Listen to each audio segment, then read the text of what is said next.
ave está parte final, onde a ave nos está celebrando el show cultural portugués.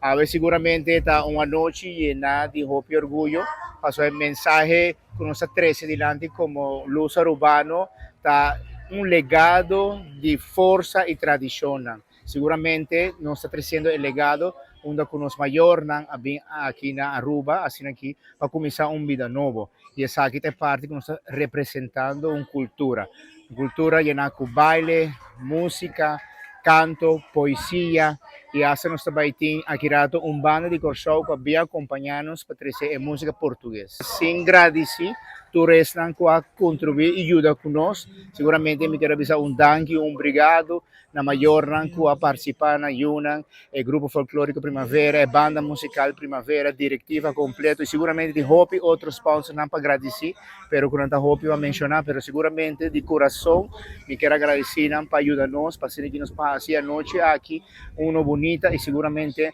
siguiendo, manteniendo a tradição e a força madeirense portuguesa.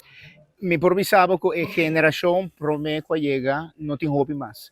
Hopi abai e sempre ave também da parte de imigrantes que vêm aqui na Aruba nos recordando e dedicar também a festa aqui e tinha isso que também tem seguramente que tem aqui na presente e mi mensagem tá para o legado e o uso arubano português madeirense para não seguir manter seguramente e te pensei que vista está com força porque não está fácil para manter pero seguramente si nos unimos nos hace fuerza más grande y así que nos está bonita para seguir mantener tradición. Nos tiene un club Primavera que está existido en el 72 cava, con el nombre Asociación Social Cultural Portuguesa, donde tiene dos fundador que ha comenzado con el club aquí. A ver, no tem más que nos presente, pero seguramente nos recordarán siempre con tanta tequila en el club.